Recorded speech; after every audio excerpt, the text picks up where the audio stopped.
Hello friends, एक बार फिर से आप सभी का हार्दिक अभिनंदन है शिवांगी नर्सिंग एकेडमी की ऑनलाइन यूट्यूब क्लासेस में और test series Shivangi nursing app में। इसके अलावा offline classes Shivangi nursing academy Jodhpur में, जो कि आपके सिचुएटेड है शनिचर जी के थान जानवी गेट के पास जोधपुर में। अभी भी हमारे 2-3 ऑफलाइन बैच चलते हैं, लगभग 500 बच्चे पढ़ते हैं। अपन यहाँ बात करें कम्युनिटी की, काफी बच्चों के कमेंट आ रहे हैं कि एमएसएन शुरू करें, तो मैं आपसे वादा करता हूँ जल्दी एमएसएन शुरू करेंगे 1-2 दिन में। आप अपने कमेंट बॉक्स में लिख भेजिएगा कि आपको एमएसएन का सबसे पहले कौन सा टॉपिक पढ़ना है।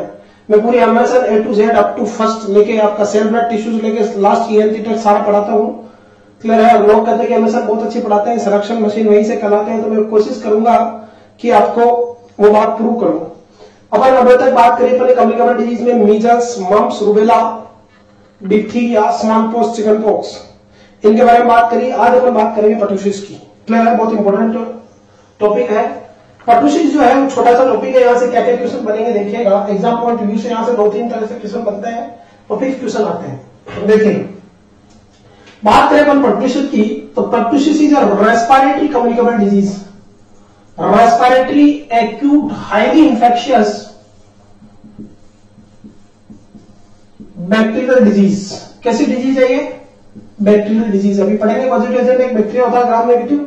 तो रेस्पिरेटरी एक्यूट और हाईली इंफेक्शियस बैक्टीरियल डिजीज होती है, जो मोस्टली किसमें होती है? चिल्ड्रंस में, which affect mostly children, but most danger ही है, थोड़ा ध्यान रखना। सबसे ज्यादा मोर्टिलिटी किसमें होती है? इन्फेंट में। और इन्फेंट भी मोस्टली किसके अंदर? लेस देन 6 मंथ तक के बच्चों के अंदर सबसे ज्यादा मोर्टिलिटी के चांस रहते हैं। क्लियर है? आईवास में तो respiratory acute high infectious illness है, जो बैक्टीरिया के द्वारा प्रोड्यूस होती है। चिल्ड्रन में मोस्ट कॉमन और चिल्ड्रन में भी सबसे खतरनाक किसमें होती है? इन्फेंट में। क्लियर है? इसके अलावा यहाँ पे क्या आता है? Coughing, very important. Whoop coughing होती है, पढ़ेंगे अपन। Coughing more than 10 week. Coughing कितने वीक से ज्यादा होती है? 10 वीक से ज्यादा। कंटिन्यू कफिंग रहती है 10 वीक से ऊपर अब, इसलिए चाइना में इसे क्या बोलते हैं? 100 डे कफ। इसलिए चाइना में इसका दूसरा नाम क्या है? 100 डे कफ। और इसमें कफिंग में वूप लाइक साइड आती है तो क्या बोलते हैं? Whooping cough. इसके अलावा को किंग कोस्ट भी बोलते हैं। किंग कोस्ट क्यों बोलते हैं? बिकॉज यूनाइटेड किंगडम हुआ, नॉर्वे हुआ, नीदरलैंड हुआ, वहां पे पर्टुसिस का दूसरा नाम है किंग कोस्ट। क्या बोलते हैं? King coast. इसलिए दूसरा नाम क्या है इसका? King coast. तो ये जनरल इंट्रोडक्शन के बारे में बात करा अपन ने, किसके? पर्टुसिस के बारे में। रेस्पिरेटरी कम्युनिकेबल डिजीज ध्यान रखना, जो बैक्टीरिया के द्वारा प्रोड्यूस होती है और स्पेशली इन्फेंट में सबसे क्या होती है? डेंजर होती है, थोड़ा ध्यान रखना। अब बात करते हैं अपन सिस्टमेटिक शुरुआत की। सबसे पहले बात करते हैं अपन पॉजिटिव एजेंट की, वेरी इंपॉर्टेंट। पॉजिटिव जो एजेंट है इसका Bordetella pertussis, very very important. 95% cases में कौन होता है? बोर्डिटेला पर्टुसिस। बोर्डिटेला जो पर्टुसिस है वो क्या होता है बच्चों? देखिएगा, ये क्वेश्चन बन सकता है, ध्यान रखना। Bordetella pertussis gram negative aerobic, very very important. Gram negative aerobic की कोकोबैसिलाई है, कोकोबैसिलाई है। क्लियर है? ग्राम नेगेटिव बैक्टीरिया कौन? बोर्डिटेला पर्टुसिस। क्लियर है? नाम से पता है इससे पर्टुसिस होती है। कैसा है? ग्राम नेगेटिव है, एरोबिक है, यानी ऑक्सीजन की प्रेजेंट में क्या कर सकता है? सर्वाइव, और कोकोबैसिलाई है। क्लियर है? अगर अपन यहां बात करें बोर्डिटेला की, वेरी इंपॉर्टेंट, ग्राम नेगेटिव कोकोबैसिलाई है। और इसकी क्या खासियत है? इन्फेक्शन ओनली इन ह्यूमंस, ये ओनली ह्यूमंस को अफेक्ट करता है, जूनोटिक डिजीज नहीं है, यानी जानवरों को अफेक्ट नहीं करता है bacteria, only affect only humans. Clear है? इसकी अगर जीनस की बात करूं मैं, वेरी इंपॉर्टेंट, तो जीनस कौन सा है? बोर्डिटेला। नाम से पता है जीनस कौन से बिलोंग करता है? बोर्डिटेला से। और अगर फैमिली की मैं अगर यहां बात करूं, किसकी बात करूं बच्चों? फैमिली की। तो यहां पर फैमिली की बात करें तो एक्टिनिजेनेसिएसी। फैमिली कौन से बिलोंग करता है? एक्टिनिजेनेसिएसिस। थोड़ा टिपिकल नाम है, याद हो तो ठीक है, वरना जीनस इजी है बोर्डिटेला। बैक्टीरिया का नाम क्या? बोर्डिटेला पर्टुसिस, जो कि ग्राम नेगेटिव एरोबिक और कोकोबैसिलाई है। क्लियर है? ये तो होता है डिप्थीरिया में 95% कोज। 5% अगर और कोज कर सकता है डिप्थीरिया का, उसका नाम है बोर्डिटेला पेरापर्टुसिस। लेस देन 5% है। एक और बैक्टीरिया होता है बोर्डिटेला पेरापर्टुसिस, वो भी क्या करता है? कई बार पर्टुसिस कर सकता है, 5% चांस है, बट हालांकि मेन कौन सा है? बोर्डिटेला पर्टुसिस। ये थोड़ा ध्यान रखना। क्लियर है? नेक्स्ट देखिएगा, इसके अलावा अगर बात करें इस मॉड्यूल 12 की एक खासियत बताता हूं मैं आपको। इसको अगर कल्चर कराएं अपन डायग्नोसिस के लिए, अगर मॉड्यूल 12 को अपन कल्चर कराएं और कल्चर जो मीडियम यूज लेते हो वो कौन सा लेते हैं, बोल्डेड गोमोगेस। कौन सा, बोल्डेड गोमोगेस नाम का कल्चर यूज लेते हैं। तो वेरी वेरी इंपोर्टेंट, एक कैसी कॉलोनी शो करता है, मरकरी ड्रॉप लाइक कॉलोनी बनाता है। ये थोड़ा ध्यान रखना स्पेशली, कैसी कॉलोनी बनाता है, मरकरी ड्रॉप लाइक कॉलोनी बनाता है। कौन और कौन से में, गोंगो एगार। कौन से मीडियम में, गोंगो एगार मीडियम में। अगर इसको अपन क्या करें, कल्चर कराएं, क्या कराएं, कल्चर।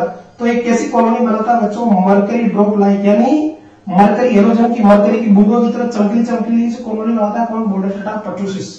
क्लियर है। तो बोर्डेटा पर्टुसिस ग्राम नेगेटिव एरोबिक कोकोबैसिलाई है, जीनस बोर्डेटा से बिलोंग करता है। फैमिली कौन सी, एक्टिनेजेनेसिएसी। इसके अलावा इंफेक्शंस ओनली ह्यूमंस को कल्चर किसमें कराते हैं, बोर्डेड डेंगसवाइज एगार के अंदर। तो मरकरी ड्रॉप लाइक क्या बनती है इसमें, कॉलोनी। तो डायग्नोसिस में यूज लेंगे। इसके अलावा 5% पर्टुसिस किससे होता है, बोर्डेला पेरा पर्टुसिस से। 5% किससे होता है, बोर्डेला पेरा पर्टुसिस से। तो ये तो जनरल इंट्रोडक्शन किसके बारे में, बैक्टीरिया के बारे में। नेक्स्ट देखिएगा बच्चों, इंक्यूबेशन पीरियड। किसके बारे में बात करें अपन, इंक्यूबेशन पीरियड। और बच्चों अगर इंक्यूबेशन पीरियड की मैं अगर बात करूं, यहां किसकी बात करूं, इंक्यूबेशन पीरियड की। तो इंक्यूबेशन पीरियड अलग अलग बुक में अलग अलग स्टैंडर्ड है, 7 to 14 डेज। कितना, 7 to 14 डेज। एक ही वर्ड में पूछे तो 10 डेज। कितना, 10 डेज। जबकि एनक्लेस के अंदर दे रखा है 5 to 21 डेज। कभी 21 डेज से ज्यादा नहीं होगा अकॉर्डिंग टू एनक्लेस। यहां पर भी एक ही वर्ड में पूछे तो 10 डेज। तो मोस्ट प्रोबेबली आपको 7 to 14 डेज को आपको प्रायोरिटी देना है, यानी 1 to 2 weeks.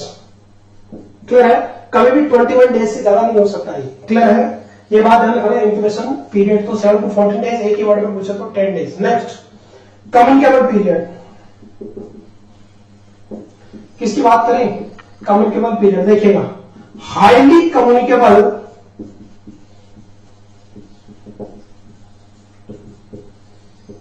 During catarrhal stage. ये क्या होती है पढ़ेंगे, ये थोड़ा ध्यान रखना।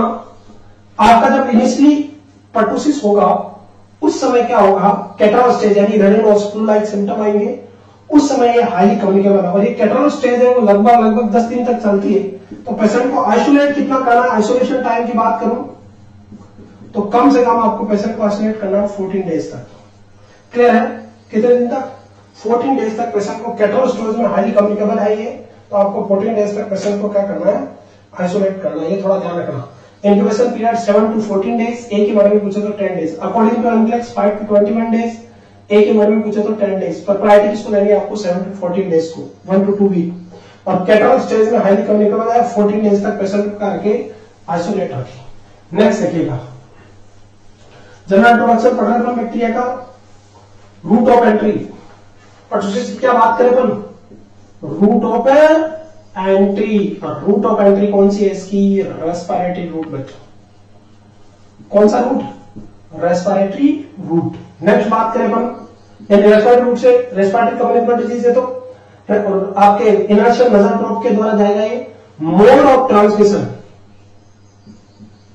यानी किस तरह से फैलता है, तो बाय एयरबोर्न ड्रॉपलेट, यानी ये एयरबोर्न है, एयरबोर्न ड्रॉपलेट। एक तो प्योर ड्रॉपलेट होता है छींकने खांसने से, एयरबोर्न ड्रॉपलेट यानी हवा के अंदर ड्रॉपलेट न्यूक्लियाई रहेंगे, उसके द्वारा बॉडी में एंटर करेगा बाय एयरबोर्न ड्रॉपलेट और बाय डायरेक्ट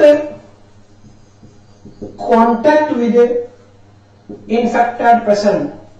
अगर इन्फेक्टेड पेशेंट के डायरेक्ट कॉन्टैक्ट में आ जाए ना तो भी, या ये ट्रांसमिट हो सकता है। इन्फेक्टेड पेशेंट ने कोई आर्टिकल यूज किया है, उस आर्टिकल को भी फ्रेश में से यूज किया, उस आर्टिकल को एक नॉर्मल पर्सन यूज कर ले तो भी इन्फेक्शन हो सकता है। बट मेनली कैसा, एयरबोर्न ड्रॉपलेट है, ये थोड़ा ध्यान रखना।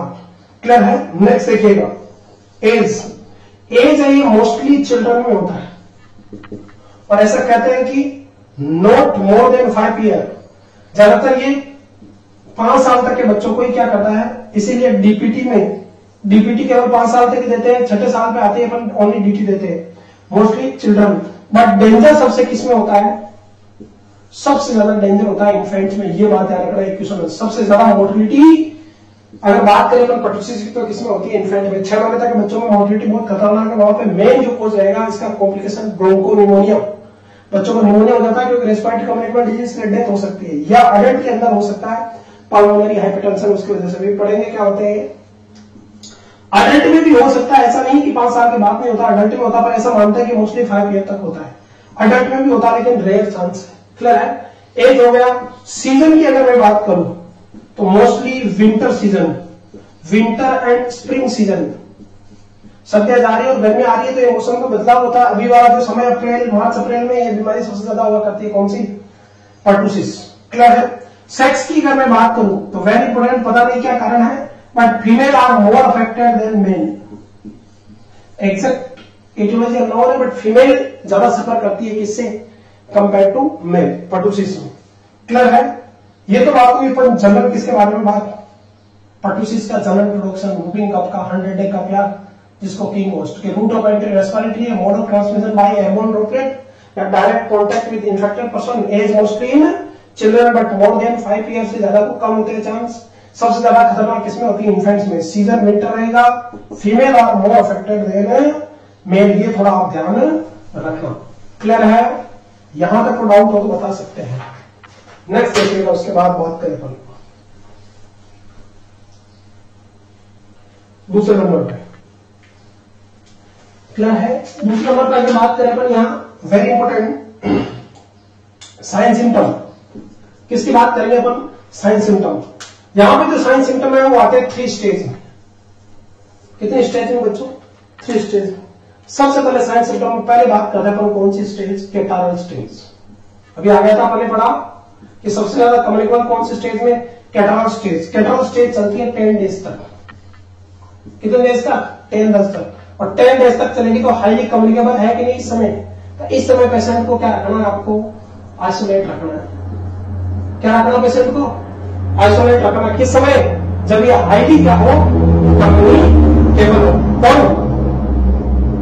कैटारल स्टेज में हाईली कम्युनिकेबल, तो इस समय पेशेंट को क्या रखना? आपको आइसोलेट रखना। इस बात को ध्यान रखना। कैटारल स्टेज में, कैटारल मतलब रनिंग नोज, यानी क्या होगा? ऑनसेट इज इंसीडियस, सरस होगा। आपको पेशेंट को लेक्रिमेशन देखने को मिलेगा। लेक्रिमेशन मतलब एक्सेसिव टीयरिंग, एक्सेसिव टीयरिंग, बहुत ज्यादा आंखों से क्या आएंगे? आंसू। एक्सेसिव टीयरिंग होंगे। राइनोरिया होगा। राइनोरिया का मतलब रनी नोज होगा। स्नीजिंग होगी। क्लियर है? कफिंग होगी। मलाइज होगा। जनरल सिम्टम आपके फ्लू लाइक सिम्टम जिससे बोल सकते हैं आप, लेक्रिमेशन, राइनोरिया, स्नीजिंग, कफिंग, मलाइज। क्लियर है? पेशेंट को एनोरेक्सिया, बच्चे को भूख नहीं लगेगी, खांसी हो रही है इसलिए बार बार थकान होगी। इसके अलावा hacking cough at night, specially night के समय क्या होगा? आपको हेकिंग कफ होगा स्टार्टिंग में। क्लियर है? फिर दिन में भी हेकिंग कफ होने लग जाएगा। ये चलेगी 10 डेज तक। और इस स्टेज में बहुत ज्यादा कैटारल स्टेज हाईली क्या है? इन्फेक्शियस है, इसलिए इस समय पेशेंट को क्या रखना है? आइसोलेट रखना। तो कैटारल स्टेज 10 डेज तक, lacrimation, rhinorrhoea, sneezing, coughing, malaise, anorexia, hacking cough at night which is diagnose, दिन में भी हो सकता है। ये सभी सिम्टम देखने को मिलेंगे कौन से स्टेज में? कैटारल स्टेज में। नेक्स्ट आओ, कैटारल स्टेज के बाद आते हैं वेरी इंपोर्टेंट जो सबसे ज्यादा यहां से मेन क्वेश्चन बनेगा पूरे टॉपिक से, पैरोक्सिमल स्टेज। दूसरी कौन सी स्टेज? Paroxysmal stage. देखिएगा इसमें क्या होगा? पैरोक्सिमल स्टेज, ये जो स्टेज रहती है वो 2 to 4 वीक्स। कितने वीक्स तक? 2 to 4 वीक्स तक रहेगी। देखिएगा इसमें क्या होता है? Very important, rapid bursting of coughing. एकदम कफिंग क्या होगी? खतरनाक। Rapid bursting of coughing characterized by very important deep and high pitch, deep and high pitch. Rapid bursting of cupping characterized by deep oblique high pitch, deep oblique high pitch whoop like sound. Very important. This is the classical sign symptom of, एक ही question जो बनेगा main यहां से, whoop like sound किसमें? Pertussis में। इसलिए क्या बोलते हैं? whooping का whoop like sound during very very important inspiration. दो क्वेश्चन बनेंगे। क्वेश्चन कैसे बनेगा यहां से, पहला क्वेश्चन वूप साउंड किसमें, तो नाम से पता होंगे। क्वेश्चन ये आएगा कि कब होती है वूप लाइक साउंड, एक्सपायरेट करते समय यानी ब्रीथ एक्सेल करते समय या इंस्पायरेट करते समय ब्रीथ इन लेते समय। तो आपको आंसर क्या लेना है, ब्रीथिंग इन। जब पर्सन वेरी इंपोर्टेंट अंदर सांस खींचेगा उस समय क्या होगा, वेरी वेरी इंपोर्टेंट, उसको क्या होगा, वूपिंग कब होगा, वूप लाइक साउंड होगी। बहुत बहुत इंपोर्टेंट क्वेश्चन है, बस यही क्वेश्चन बनेगा। और इसके बाद देखिएगा फॉलोड बाय वोमिटिंग, और जैसे वूप लाइक साउंड होगी साथ में पर्सन को क्या देखने को मिलेगी, वोमिटिंग। ये भी ध्यान रखना, बच्चों को क्या देखने को मिलेगी, वोमिटिंग देखने को मिलेगी। ये जनरल सिम्टम है, क्लियर है। इसके अलावा जब वोमिटिंग हो रही है तो थकान होगी, तो फैंटिंग यानी चक्कर आएंगे थोड़े आई पास में। Risk of very very very, और खांसी इतनी खतरनाक होती है, काली खांसी ऐसे खांसेगा कि कई बार रिब्स फ्रैक्चर हो सकती है। Risk of ribs fracture and hernia, very very very important. कई बार इतनी खतरनाक खांसी होती है, लंबे समय तक चल रही है, 2 से 4 वीक तक या लगभग 1 महीने तक खांसी हो रही है। खांसी इतनी खतरनाक होती है, कफिंग इतनी डेंजर होती है, कई बार रिब फ्रैक्चर हो सकती है, हर्निया तक भी हो सकता है, inguinal hernia. Very very important, clear है। इसके अलावा बेबी को क्या हो सकता है, यूरिनरी इनकॉन्टिनेंस। टिप टिप बरसा पानी और पानी ने आग लगा दी, urinary incontinence. W of urine हो सकता है आपका। इसके अलावा देखिएगा वर्टिब्रल आर्टरी डिजेक्शन। कई बार क्या होती है, ये जो सबक्लेवियन आर्टरी से एक आर्टरी निकलती है, वर्टिब्रल आर्टरी जो ब्रेन की तरफ जाती है, जो सर्कुलर विलेज में थोड़ा बहुत योगदान देती है ब्लड सप्लाई में, तो कई बार ये वर्टिब्रल आर्टरी डिजेक्ट यानी टूट फूट जाती है। इसके अलावा वेरी इंपोर्टेंट, अगर कफिंग बहुत ज्यादा होगी तो न्यूमोथोरेक्स। न्यूमोथोरेक्स का मतलब वेरी वेरी एयर कलेक्ट हो सकती है किसमें, प्लूरल कैविटी में, due to pleural rupture. Coughing continue हो सकती है तो कई बार प्लूरल मेम्ब्रेन रप्चर हो जाती है, तो वहां पर क्या हो सकती है, एयर बबल बन सकते हैं, न्यूमोथोरेक्स हो सकता है, वेरी इंपोर्टेंट। और न्यूमोथोरेक्स हुआ तो कार्डियक टेम्पोनेट हो गया और पर्सन की हार्ट फेलियर होकर डेथ हो सकती है, बहुत खतरनाक है। 1% चांस है किसके, डेथ के। और सबसे डेंजर स्टेज कौन सी होती है, पैरोक्सिमल स्टेज। तो पहली कैटल स्टेज जो हाई इन्फेक्शियस है, बस एक ही क्वेश्चन बनेगा। दूसरा प्रोक्सिमल स्टेज 2 से 4 वीक तक। क्लासिकल सिम्टम क्या है पूरी डिजीज का, whoop like sound during inspiration या breath in followed by vomiting. ये बात ध्यान रखना आप, क्लियर। बाकी फैंटिंग होगी, रिस्क ऑफ ब्रीथ फ्रैक्चर है, hernia, urinary incontinence, vertebral artery dissection और न्यूमोथोरेक्स हो सकते हैं। और फाइनली न्यूमोथोरेक्स होने की वजह से या कुछ और प्रॉब्लम हुई, रेस्पिरेटरी फेलियर होकर डेथ हो सकती है, क्लियर है। These are the general symptom in case of किसमें, पर्टुसिस। दूसरी स्टेज होगी, लास्ट स्टेज होती है कन्वल्सेंट स्टेज। कौन सी स्टेज बच्चों, कन्वल्सेंट का मतलब recovery. Convulsant stage this is remain for 1 to 2 weeks. ये कितने वीक तक रहती है, 1 to 2 वीक यानी 10-15 दिन तक रहेगी, क्लियर है। इसके अंदर क्या होगा, coughing subside, coughing subside slowly, धीरे धीरे कफिंग सबसाइड हो जाएगी। और कफिंग सबसाइड होने में कितने वीक लग जाएंगे, 6 से 8 वीक तक लग सकते हैं। ये ड्यूरेशन 1 से 2 वीक है, उसके बाद भी धीरे धीरे कफिंग क्या होगी, सबसाइड होगी। पर्सन इज फील वेल, अब पर्सन क्या फील करेगा, वेल करेगा, क्लियर है। ये जनरल सी बात होगी आईवास में। और सिम्टम क्या हो जाएंगे, सबसाइड। तो कन्वर्सेंट स्टेज ज्यादा इंपोर्टेंट नहीं है, तो ध्यान रखना। साइन सिम्टम में 3 क्वेश्चन बने केवल मात्र। पहला high infection stage, cattle stage, chemical period सबसे ज्यादा, तो आइसोलेट रखे 14 डेज तक। दूसरा क्लासिकल सिम्टम क्या है इसका, तो क्लासिकल सिम्टम अगर बात करें तो कौन सा sign, whoop loud sound during inspiration और देन वोमिटिंग, क्लियर है। ये बात होगी साइन एंड सिम्टम की। अब आ जाइए बच्चों डायग्नोस्टिक इवैल्यूएशन। डायग्नोस्टिक इवैल्यूएशन में कैटल स्टेज में आप प्रोक्सिमल स्टेज में हिस्ट्री और सर्जिकल एग्जामिनेशन से पता लगा सकते हैं। और कैसी sound, whoop sound during inspiration, इसे पता लगा सकते हैं आप, क्लियर है। इसके अलावा अगर मैं बात करूं कंफर्मेटिव डायग्नोसिस की, सब छोड़ेगा आप, एक ही क्वेश्चन बनेगा यहां से। कंफर्मेटिव जो डायग्नोसिस है बैक्टीरियल डिजीज है, तो नेजोफेरिंजियल, क्या नेजोफेरिंजियल स्वेब कल्चर कराएंगे आप। नेजोफेरिंजियल यानी नोज और फेरिंग से आप क्या लेंगे, सैंपल लोगे स्वेब के द्वारा, क्लियर है। जैसे अभी कोविड में ऑरोफेरिंजियल वगैरह ले रहे हैं, वैसे नेसोफेरिंजियल वगैरह, तो आप सैंपल लेके स्वेब कल्चर कराएंगे, इसको कल्चर कराएंगे तो कैसा ग्राम नेगेटिव बैक्टीरिया मिलेगा, कल्चर करा सकते हैं। स्टेनिंग कराओगे क्या, ग्राम स्टेनिंग नेसोफेरिंजियल सीक्रेशन में, यहां पे आप कल्चर कराओगे तो वेरी इंपॉर्टेंट कैसा mercury drop like colonies, very very very important. कैसी कॉलोनी देखो मेरी पर्टुसिस में मोलुकुलर पर्टुसिस की नेसोफेरिंजियल स्वेब कल्चर कराओगे, कंफर्मेटरी डायग्नोसिस है तो मरकरी ड्रॉप लाइक कॉलोनीज देखने को मिलेगी कल्चर में। इसके अलावा ग्राम स्टेनिंग कराएंगे तो ग्राम नेगेटिव बैक्टीरिया मिलेगा आपको, क्लियर है। इसके अलावा पीसीआर करा सकते हैं, पॉलीमरेज चेन रिएक्शन ज्यादा लर्वस नहीं है, फीआर टेस्ट, फ्लोरोसेंट इम्यून ऐसे जनरल टेस्ट करा सकते हैं, बट कंफर्मेटरी कौन सा, नेसोफेरिंजियल स्वेब कल्चर, क्लियर है। नेक्स्ट देखिए, ये बात होगी बच्चों किसकी बारे में बात करी पहले, वेरी इंपॉर्टेंट पर्टुसिस की। नेक्स्ट देखिएगा मैनेजमेंट, और मैनेजमेंट में देखिएगा बच्चों प्रोफाइलैक्सिस मैनेजमेंट। कौन सा management, prophylaxis management. Prophylaxis management देखिएगा, पहला maintain airborne and droplet precaution, बिल्कुल लोगे, इसमें कोई डाउट नहीं है।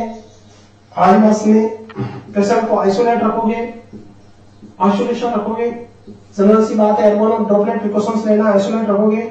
लास्ट स्टेज में क्या करोगे आप, वैक्सीनेशन, और वैक्सीनेशन में वही कल बहुत डिटेल में पढ़ा, उसके बारे में अपने डिप्थीरिया में तो वापस डिटेल में नहीं पढ़ा रहा हूं। डीपीटी यूज लेंगे, डिप्थीरिया पर्टुसिस टिटनस, टॉक्सोइड है डीपीटी की यूज लेंगे, वो कितनी 0.5 ml रूट रहेगा आईएम। आजकल डीपीटी की जगह क्या यूज ले रहे हैं, मिशन इंद्रधनुष के तहत pentavalent vaccine, clear. DPT hepatitis B और हिब इन्फ्लुएंजा टाइप बी, इन सब का 0.5 ml आईएम 6 वीक, 10 वीक्स और 14 वीक्स पे, क्लियर है। जबकि बूस्टर डोज कितने पे, 16 to 24 ईयर पे, सॉरी मंथ पे। ये आपका जरूर पता है। डीबीटी के नॉर्मल अपने कट पड़ा क्या क्या, एल्यूमिनियम हाइड्रोक्साइड फोस्फेट वगैरह एडजुवेंट यूज देंगे, स्टोर में पड़ा 2 डिग्री सेंटीग्रेड पे। इसके बारे में पहले लास्ट लेक्चर में पढ़ा, तो मैं डिटेल में नहीं पढ़ा हूं। तो प्रोफाइलैक्सिस मैनेजमेंट में maintain airborne precautions, isolation, vaccination, और क्या हो गया आप डीपीटी दे सकते हैं वैक्सीन, क्लियर है, जो नेशनल इम्यूनाइजेशन शेड्यूल का पार्ट है। नेक्स्ट देखिएगा, उसके बाद अगर बात करें अपन, वेरी इंपोर्टेंट, डायग्नोसिस के बाद डायग्नोसिस मैनेजमेंट की बात करें अपन, मैनेजमेंट में देखिएगा फार्माकोलॉजिकल मैनेजमेंट। और फार्माकोलॉजिकल मैनेजमेंट में यहां पे एंटीबायोटिक यूज लेती है मैक्रोलिड ग्रुप की। कैसी antibiotic, macrolide group antibiotic use लेते हैं। मैक्रोलिड ग्रुप का मैकेनिज्म ऑफ एक्शन क्या है, very important, this decrease protein synthesis in bacterial cell wall, ये थोड़ा ध्यान रखना। ये जो मैक्रोलिड ग्रुप की एंटीबायोटिक होती है, वो बैक्टीरिया के जो सेल वॉल है, मेम्ब्रेन, उसके प्रोटीन सिंथेसिस को प्रिवेंट करेगी। और हर चीज बैक्टीरिया की, चाहे अपन हो, चाहे बैक्टीरिया की मेम्ब्रेन हो, खुद बैक्टीरिया हो, वायरस हो, चाहे ह्यूमन बीइंग हो, सब किससे बने हुए, प्रोटीन से। अब ये प्रोटीन सिंथेसिस नहीं होगा तो बैक्टीरिया ग्रोथ करेगा, ग्रोथ नहीं करेगा तो इन्फेक्शन रुकेगा नहीं रुकेगा।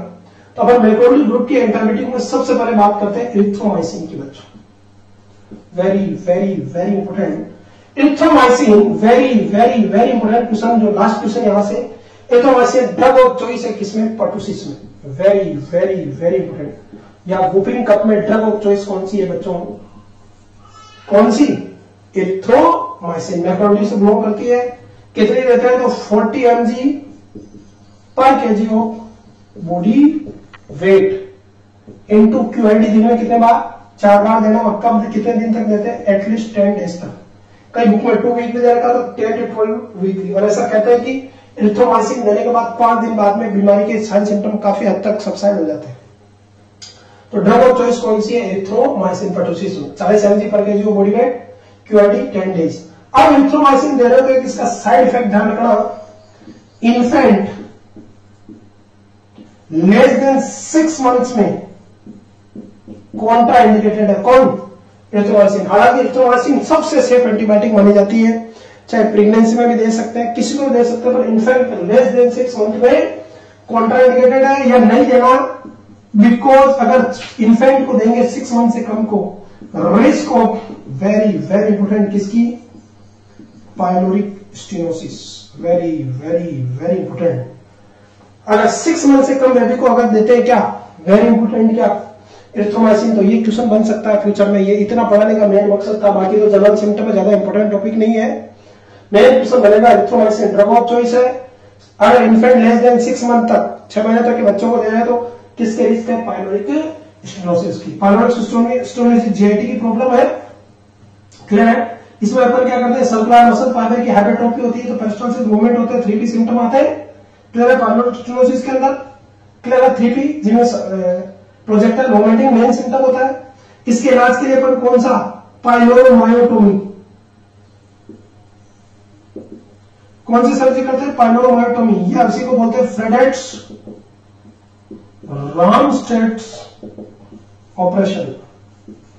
कौन सा ऑपरेशन, फ्रेडेट रामस्टेड ऑपरेशन। और पाइलोरिक स्टेनोसिस हुआ, ये आपके यहां पाइलोरिक स्टेनोसिस हुआ, पाइलोरिक रीजन में कौन सी मसल्स अफेक्ट होती है, सर्कुलर मसल्स की क्या होती है, हाइपरट्रोफी। और ये कंजेनाइटल नहीं है, एक्वायर्ड कंडीशन है, जिसे ड्रग खाने से हो सकती है बेबी को, क्लियर है, इन्फेक्टेड खाना खाने से। सर्कुलर हाइपरट्रोफी होगी, सर्कुलर मसल्स की हाइपरट्रोफी होगी, तो स्टोमक एम्प्टी नहीं होगा, तो एम्प्टी कराने के लिए अदर मैनेजमेंट में क्या देते हैं, साइटोकाइनेटिक ड्रग, एट्रोपिन। तो कौन से ड्रग यूज देते हैं अपन इन्फेंट में, एट्रोपिन, ताकि क्या हो जाए, एम्प्टी हो जाए पाइलोरिक स्टेनोसिस, क्लियर है। पर ध्यान रखना टेकिकार्डिया वगैरह तो नहीं हो जाए, पेरिस्टालसिस बहुत ज्यादा चले तो प्रॉब्लम हो सकती है, तो क्लियर है। एट्रोपिन आपको जब तक सर्जरी नहीं हो जाती तब तक तो एट्रोपिन अवॉइड करिए, सर्जरी के बाद आप दे सकते हैं। और ध्यान रखना अपन पाइलोरोमायोटोमी, पाइलोरो यानी पाइलोरिस, मायो यानी मसल, टोमी यानी ओपनिंग, यहाँ क्या बनाते हैं, एक छेद बनाते हैं, पूरी सर्जरी नहीं करते, केवल मायोटोमी यानी एक ओपनिंग करते हैं। और ओपनिंग करेंगे तो बताइए, जैसे किसी पेशेंट की पाइलोरोमायोटोमी के लिए तो फीड कितने घंटे में लेना है, तो 6 आवर के अंदर फीडिंग देनी है। कोई बड़ा ऑपरेशन नहीं है, छोटा सा ऑपरेशन, तो 6 घंटे में आपको फीडिंग शुरू करनी है। वाई 2 to 6 आवर में, बिकॉज तुमने अगर लेट किया तो स्वेलिंग हो गई है, ओपनिंग वापस क्लोज हो जाएगी। एक क्वेश्चन आया एम्स दिल्ली में कि पेशेंट को पाइलोरोमायोटोमी हुई है तो फीडिंग स्टार्ट करना अपना कितनी हाउस में करना है। अपना क्या माइंड रहता है कि जेआईटी का ऑपरेशन हुआ है, बड़ा ऑपरेशन है, तो जब तक पेरिस्टालसिस मूवमेंट नहीं आएंगे तब तक अपन या बाउल साउंड रिटर्न नहीं होगी तब तक अपन फीडिंग नहीं करेंगे। ये कोई मेजर ऑप्शन नहीं है, छोटा सा ऑपरेशन है, चीरा लगा रहे हैं किसने, मायोटोमी मसल के अंदर। तो यहाँ फीडिंग 2 to 6 आवर्स के अंदर आपको फीडिंग स्टार्ट करनी, मोस्टली 6 आवर्स के अंदर, ताकि वो ब्लॉक नहीं हो वापस। ये क्वेश्चन आ चुके हैं, तो ये थोड़ा ध्यान रखना एरिथ्रोमाइसिन से रिलेटेड, क्लियर है। तो एरिथ्रोमाइसिन यहाँ पे क्या है, ड्रग ऑफ चॉइस है, क्लियर है। इसके अलावा मैक्रोटिम अदर के अंदर अजिथ्रोमाइसिन दे सकते हैं आप, क्या ले सकते हैं बच्चों, अजिथ्रोमाइसिन। इसके अलावा क्लेथ्रोमाइसिन, ये सब पॉपुलर ड्रग है, क्लेथ्रोमाइसिन वगैरह दे सकते हैं। और अगर इन सबसे क्या है, एलर्जी है, तो क्या ले सकते हैं, कोट्राइमेक्साजोल, कोट्राइमेक्साजोल, कॉम्बिनेशन ऑफ ट्राइमेथोप्रियम एंड सल्फोमेथाक्सेजोल 1:5 में, क्लियर है। ये दे सकते हैं अपन, कोट्रीमैक्स वगैरह दे सकते हैं, क्लियर है। इनके बारे में आगे पढ़ेंगे क्या होती है कोट्रीमैक्स। तो ये तो होगा एंटीबायोटिक। नेक्स्ट कफिंग की प्रॉब्लम है तो क्या होगा बच्चों, सालबुटामोल। सालबुटामोल कितना लोगे, 0.2 से 0.5 mg पर kg of body wait for 3 days। अरे पेशेंट को मेन पर्टुसिस में मेन प्रॉब्लम क्या, वूपिंग का बहुत खतरनाक है कि रिब तक फ्रैक्चर हो सकती है, हर्निया हो सकता है, हेमरेज हो सकता है, कंजक्टिवल हेमरेज हो सकता है, खतरनाक कफिंग होती है, समझ रहे आप। तो कफिंग को रोकने के लिए क्या दोगे, सालबुटामोल ब्रोंकोडायलेटर दोगे, डोज 0.2 to 0.5 mg पर kg of body wait inhale कराएंगे, इनहेलेशन के रूप में देंगे आपकी, ताकि कफिंग हो।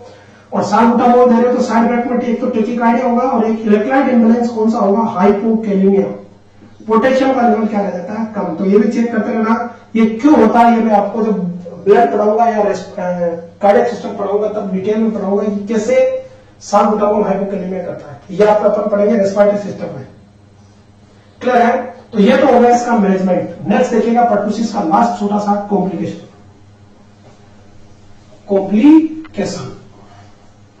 कॉम्प्लिकेशन की अगर यहां बात करें, सिंपल सा कॉम्प्लिकेशन है, देखिएगा फिनिश करते हैं, छोटा सा टॉपिक है ये। कॉम्प्लिकेशन की अगर अपन यहां बात करें, वेरी इंपोर्टेंट, तो कॉम्प्लिकेशन ब्रोंकोनिमोनिया, ब्रोंकोनिमोनिया, ब्रोंकाई और एल्वेओलाई तक निमोनिया होगा, फ्लूइड एक्युमुलेट होगा, ब्रोंकोनिमोनिया मोस्ट कॉमन कॉम्प्लिकेशन है। Very important question. Main complication पूछे आपका परटूसिस का तो ब्रोंको मोस्ट कॉमन या मेन कॉम्प्लिकेशन क्लियर है। और सबसे खतरनाक होता है किसमें, इन्फेंट्स में।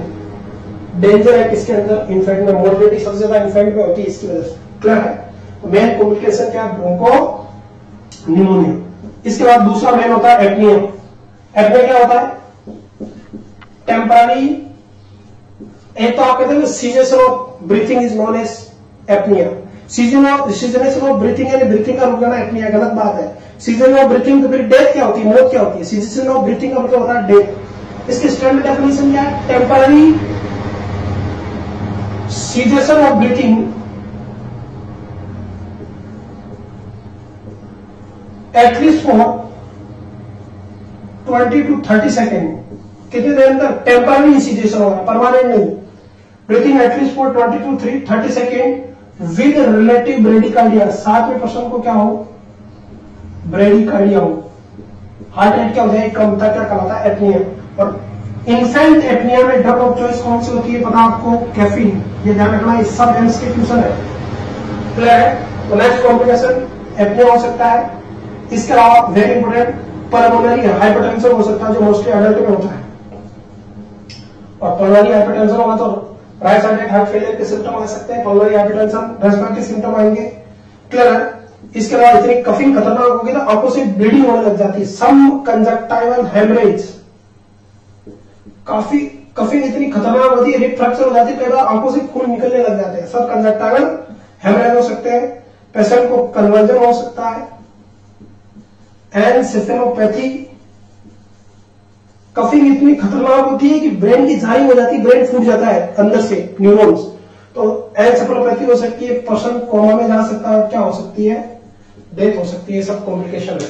तो कॉम्प्लिकेशन की बात करें तो most commonly bronchopneumonia, apnoea, pulmonary hypertension, subconjunctival haemorrhage, convulsion और एनसेफेलोपैथी, कोमा और डेथ हो सकती है। इसी के साथ आपका परटूसिस का समाप्त। तो आपको जल्दी हम असेंस शुरू करेंगे, बिल्कुल घबराए नहीं। मुझे लग रहा है कि लॉकडाउन काफी लंबा चलेगा, जून तक। जैसे मान लो लॉकडाउन खुल भी जाता है तो भी कोचिंग चलने की संभावनाएं कम है, तो हम आपको ऑनलाइन पढ़ाते रहेंगे। कंटिन्यू क्लास होगी। जैसे ही थोड़ा ऑनलाइन में आपके लॉकडाउन में छूट मिलेगी, हम अपना स्टूडियो बना लेंगे और वहां बिल्कुल ऐसे लगेगा आपको लाइव क्लास चलाएंगे। तब आपको मॉर्निंग में जैसे 8:30 to 12:30 तक लाइव क्लास चलेगी, इवनिंग में लाइव क्लास चलेगी, दोनों टाइम लाइव क्लास चलेगी। जिसको जैसे आराम से देखना हो देख सकता है यूट्यूब चैनल पे। तो अपने यूट्यूब चैनल को ज्यादा से ज्यादा सब्सक्राइब करें, शेयर करें और बेल आइकन दबा लें ताकि सारे नोटिफिकेशन आपको मिलते रहे। इसलिए आप टेस्ट नहीं दे रहे हो, एक सबसे बड़ी शिकायत है, तो आप टेस्ट दें वहां जाके। इससे आपको फायदा मिलेगा कि पेपर कैसे आता है। वो आपको लगने में ऐसा लगेगा कि बहुत इजी पेपर है, लेकिन यही छोटी छोटी बातें हो रही है संरक्षण। तो परटूसिस के बारे में बात करी। रेस्पिरेटरी कम्युनिकेबल डिजीज है, बोर्डिला परटूसिस के द्वारा होती है, जो ग्राम नेगेटिव बैक्टीरिया है। क्लियर है। जो कैसी कॉलोनी बनाता है, वेरी इंपोर्टेंट, कैसी ड्रॉप लाइक कॉलोनी बनाता है, किसकी हेलोजन की ड्रॉप की तरह कॉलोनी बनाता है।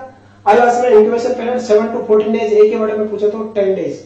ड्रग ऑफ चॉइस कौन सी, एरिथ्रोमाइसिन। वैक्सीन डीपीटी देते हैं। Main complication broncho pneumonia. तो थैंक यू सो मच, बने रहिए अपने साथ।